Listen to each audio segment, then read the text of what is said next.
оқушылар, сабаққа қош келдіңіздер. Көңіл күйлеріңіз қалай? Қалдарыңыз бәрі жақсы ма? Енді біз ең біріншіден сіздермен топқа бөлініп алайық. Дәл қазір барлықтарыңыз келесіздер, бір-бір түрлі тұстан асықтан аласыздар. Кімде қандай бір түс шығады, солар бір топқа бірігеді. Осылайша үш топқа бірігеді. Бөлімнен бастайық.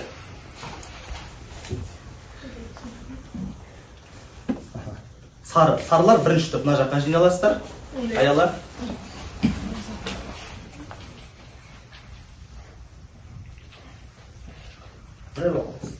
Көк, екінші топ ортадасыздар. Және де сөйтіп келе беріңіздер бір-бірден. Қызыл болса, үшінші топ мына жаққа жиналасыздар. Ал келе беріңіздер кезекпен. Тания.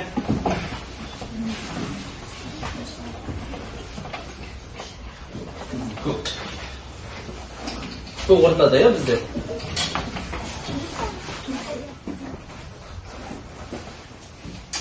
Айғаным, сезім, анел келе беріңіздер.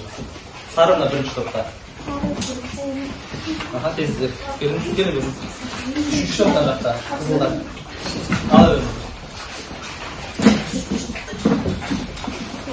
Ал енді құрметті оқушылар, біз сіздермен топқа бөліндік. Енді сабағымызды жаңа тақырыбына бармас бұрын біз сіздермен біраз сергіту сайтын жасап алайық. Жалпы бұл иммерсивті жаттығу деп аталып, яғни сабаққа кірігу үшін біраз сіздердің бойларыңызды үйрету үшін, және енді бұл соңғы сабақтар болғаннан кейін кішкене отырып шаршаған шығарсыздар. Сіздермен қазір кішігірім жаттығу жасап жүрейік, содан кейін жаңа тақырыбымызға үйрететін боласыз. Жақсы ма?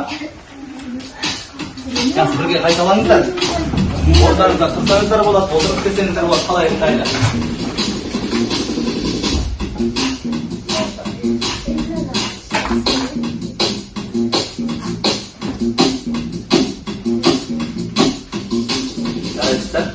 Әрі қарай. Қаш.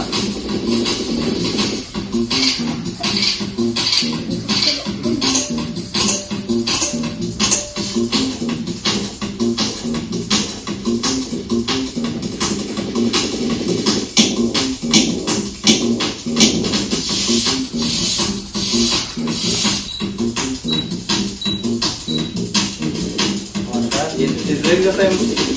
Белсенді қосыңыздар, түсінем, соң сабақ үшін бірақ дегенмен де.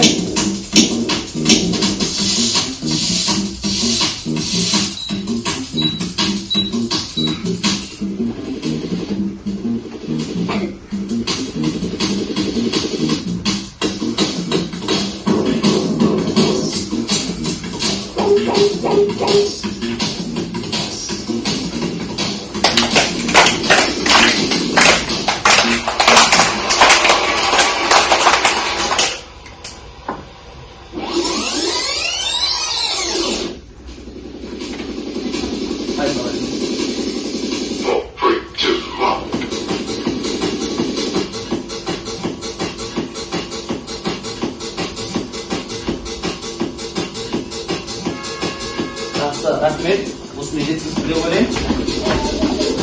Құрметті оқушылар, енді сіздермен біраз сергіту сәтін өткіздік, сергідік. Енді сабағымызды бастасақ. Ең біріншіден әрине өткен үй тапсырмасын еске түсіруден бастаймыз. Өткенде білесіздер, біз көшпелілердің жалпы мәдениеті жайында әңгіме өрбіткен болатынбыз. Ендеше ең алғашқы сауал, киіз үйдің ағаш бөлігі қалай аталады? Кімнің есінде? Жақсы, бөлім бастаңыз. Сүйек. Иә, дұрыс айтасыздар. Үйдің сүйегі деп аталады. Екінші, киіз үйдің ағаш бөлігі нешеге бөлінеді? Кімнің есінде? Сезім. Аяндық, кешім. Төртке бөлінеді. Атап кіресі? Атап. Кереге, шаңырақ, боп, және де сықырлау. Жақсы, жарайды. Киіз үй қай уақытта пайда болды? Сезім. Киіз үй 3000 жыл бұрын пайда болды. Жақсы. Одан әуелет сөзі киіз үйдің қай бөлігіне сәйкес келеді? Тания. Шаңырақ.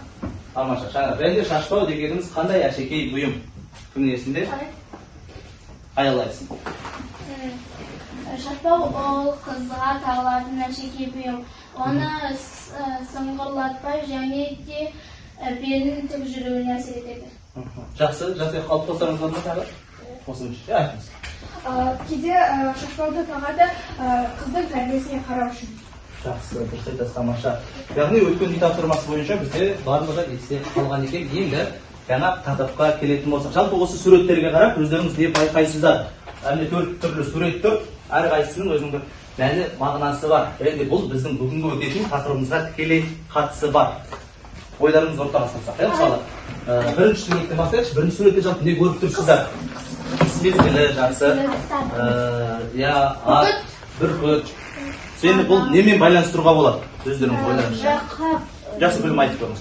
Бұл ежелгі бұрынғы қазақтың адамдары аң аулап, Тамаша. қыста жүрді. Яғни алып қосарыңыз аялап. Және де бұл суретте біздің қазақ дәстүрлерінің ойындары мен киіз үйлеріміздің қазақи дәстүрлері болған. Жақсы, тағы кім айта алады осы бойынша? Суреттерді не көріп тұрмыз? Мынау не нәрсеге ұқсайды? Бұл бір сіздерге көмек болсын. Мереке. Қандай мереке? Тамаша, Наурыз мереке. Және де бұл көкпар. Яғни бүгінгі біздің тақырыбымыз ендеше ежелгі көшпелілердің дүние татымы деп аталады. Яғни дүние таным тақырыбында әңгімелесетін боламыз. Сонымен құрметті оқушылар, енді бүгін біз айттық, сабақтың тақырыбы жалпы ежелгі көшпелілердің дүние танымы, ал бүгінгі зерттеу сұрағымыз ол көшпелілердің қандай салт дәстүрлері күні бүгінге дейін сақталды.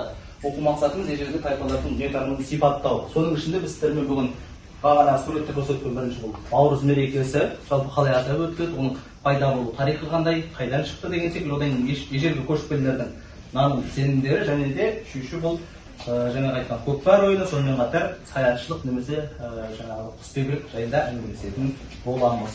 Сондықтан бір тамашалап болсақ, осыған байланысты бейнематериал содан кейін бізді әрмен қарай жалғастыратын боламыз. Наурыз жайлы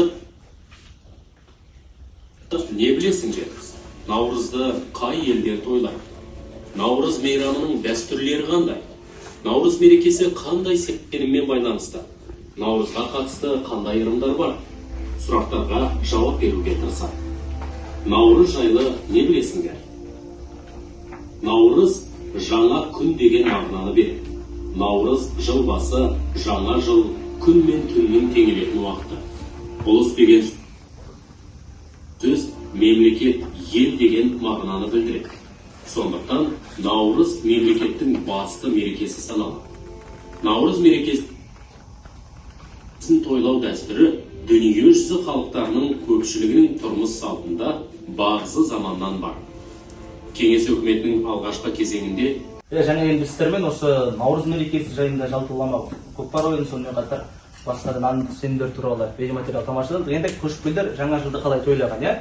Жалпы Наурыз мерекесінің 3000 жылдық тарихы бар. Ол парсы сөзінен аударылған қазақша жаңа күн деген мағынаны білдіреді екен. Яғни бұл мереке Наурыздың 20-ні 22-сіне қараған түні күн мен түннің теңелу кезеңінде тойланады. Білесіздер, бұл көктем мезгіліндегі ұлыстың ұлы күні деп аталады. Және де Наурыз аяздық істің аяқталып, табиғаттың ояна бастаған кезіне сәйкес келеді. Міндетті түрде мерекеде Наурыз көже пісіріледі. Ол қанша дәмнен тұрады? Кімнің есінде бар? Наурыз көже. Жақсы, тамаша. Ат бере аламыз ба? Естеріңізде барды айтсаңыздар болады, аяла.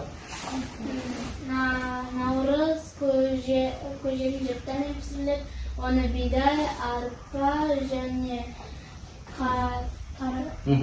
көмектесеміз. Сүт, айран. Жақсы, рахмет. Яғни жеті түрлі дәмнен пісіріледі және де Наурыз мерекесі бірліктің, татулықтың және де ізгіліктің мерекесі. Неге десеңіздер, дәл осы күні өкпе реніші бар адамдар, бір-бірімен араздасып қалған адамдар дәл осы көктем мерекесі келген кезде көктеммен бірге жаңарып, гүлденіп, бір-біріне осы кешіріммен қарап, бір-бірінің жасаған қателіктеріне бір-біріне кешірім сұрап, достасып татуласатын кезең болып есептеледі. Жақсы. Енді құрметті оқушылар, жаңағы өткен тақырыбымызды біраз бекіту үшін тапсырма орындайтын болсақ, бұл бірінші тапсырмамыз сәйкестендіру тексті, яғни төменде берілген сөздер мен ұғымдарды бір-бірімен сәйкестендіру керексіздер. Яғни бір жағында, яғни сол жағында көріп тұрсыздар, 1, 2, 3, 4, 5 анықтамалар берілген, сол ұғымдардың жалпы негізгі атауы қайсысы?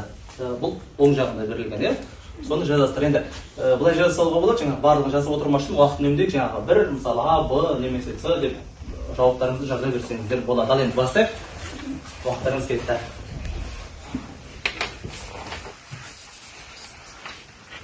Біріншісі Наурыз ежелгі парсы сөзі қандай мағына береді? Жаңа ғана айттық, естеріңізде бар болар.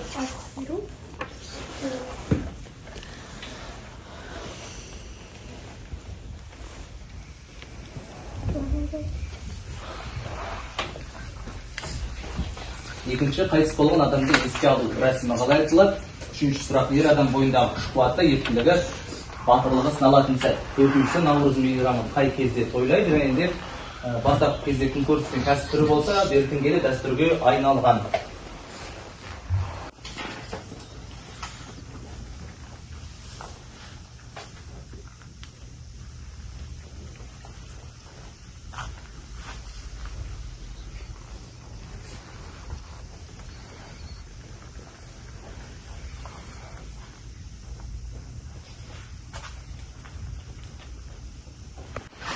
Ал енді құрметті оқушылар, бүгінгі сабағымыз аяқталды. Енді көптеген ақпарат алдыңыздар деген үміттеміз. Осы орайда енді кері байланыс жасаса, жалпы сіздерге бүгінгі сабақ қалай болды?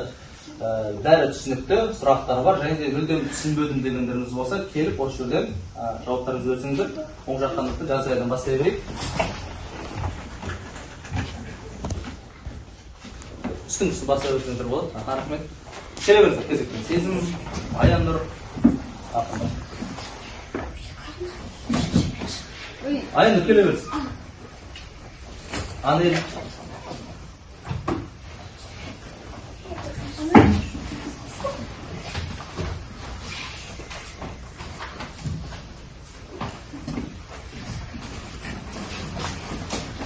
Жақсы ары қарай. Дания, Аяла ақырға келіп баса берсеңіздер.